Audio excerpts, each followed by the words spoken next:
students, in today's video I am going to continue our last topic, that is nucleus. We know that nucleus of cell is brain of that cell and it controls all the activities of the cell. If we talk about structure of nucleus, then nucleus has double layered covering called nuclear membrane. उसको क्या कहते हैं? Nuclear membrane कहते हैं. And इनमें छोटे छोटे pores होते हैं जो मटेरियल को ट्रांसफ़र करने में हेल्पफुल होते हैं. कहाँ से कहाँ ट्रांसफ़र करना है? From inside the nucleus to its outside, that is in the cytoplasm. क्योंकि न्यूक्लियस के बाहर जो एरिया होती है उसके अंदर जो लिक्विड होता है उसको क्या कहते हैं? साइटोप्लाज्म कहते हैं. इन न्यूक्लियस के अंदर क्रोमेटिन मटेरियल्स होते हैं जो थ्रेड लाइक स्ट्रक्चर होते हैं एंड वो ऑर्गेनाइज्ड होकर क्रोमोसोम बनाते हैं.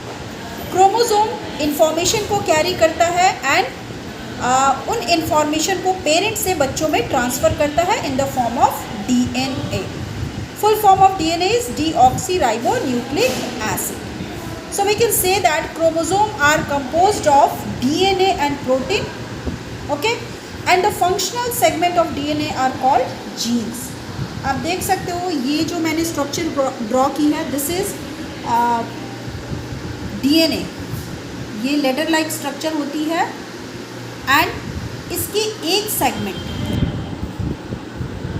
ये जो इसके छोटे छोटे अगर सेगमेंट कर दे तो इन छोटे छोटे सेगमेंट पे क्या होते हैं? जीन होते हैं. ओके, तो यही जीन एक्चुअल में यही जीन कैरेक्टर को पेरेंट से बच्चों में ट्रांसफ़र करते हैं. नाउ नेक्स्ट हम देखते हैं फंक्शन ऑफ न्यूक्लियस. न्यूक्लियस का फंक्शन क्या है?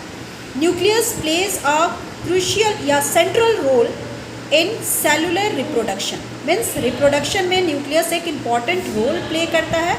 रिप्रोडक्शन का मतलब क्या होता है? Process by which a single cell divides and form two new cell. Okay, इसको हम reproduction कहते हैं. Second जो है, it also plays a crucial part along with the environment in determining the way the cell will develop. मतलब ये एक important role play करते हैं कि ये सेल हमारा जो है वो कैसे डेवलप करेगा एंड मैच्योर होगा तो वो किस फॉर्म में मैच्योर होगा. कुछ ऑर्गेनिजम्स जैसे कि बैक्टीरिया के न्यूक्लियर रीजन जो होते हैं वो पुअरली डिफाइंड होते हैं. मीन्स उनके चारों तरफ न्यूक्लियर मेम्ब्रेन नहीं होता है.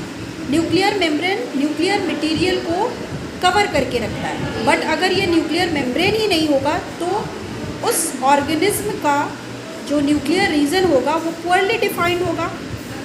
सच undefined nuclear region containing only nucleic acid is called a nucleoid. तो न्यूक्लियोइड क्या हुआ? एक अनडिफाइंड न्यूक्लियर रीजन हुआ जिसमें केवल न्यूक्लिक एसिड है. ये एक केमिकल होता है, तो वैसे रीजन को हम क्या बोलेंगे? न्यूक्लियाइड बोलेंगे ना. कुछ ऑर्गेनिज्म ऐसे होते हैं जिनमें न्यूक्लियर मेम्ब्रेन होते ही नहीं हैं, तो that type of organisms are called prokaryotes. Prokaryote means primitive. Pro means primitive and karyote means nucleus. Okay, तो प्रोकैरियोट्स कौन हुए? वैसे organism which have lack of nuclear membrane. Okay, and जिन ऑर्गेनिज्म में न्यूक्लियर मेम्ब्रेन होता है उनको क्या कहते हैं?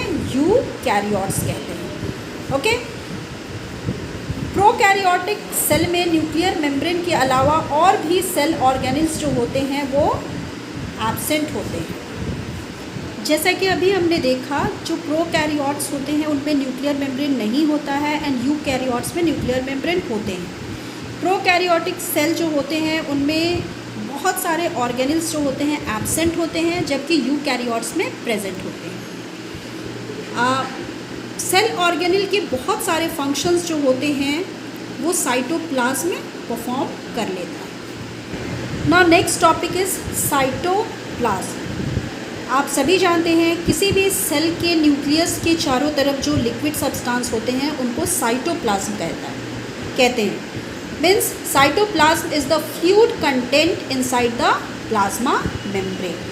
ओके, ये जो साइटोप्लाज्म है इसके अंदर बहुत सारे सेल ऑर्गेनिल्स होते हैं and each of these cell or organelles perform specific function. Okay. Nucleus and cytoplasm is together called as protoplasm. Nucleus और साइटोप्लाज्म को अगर मिला दोगे then it is called protoplasm.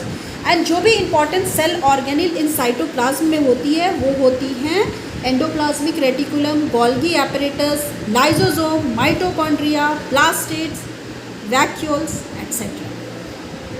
Okay, this is all about today's video. Thank you.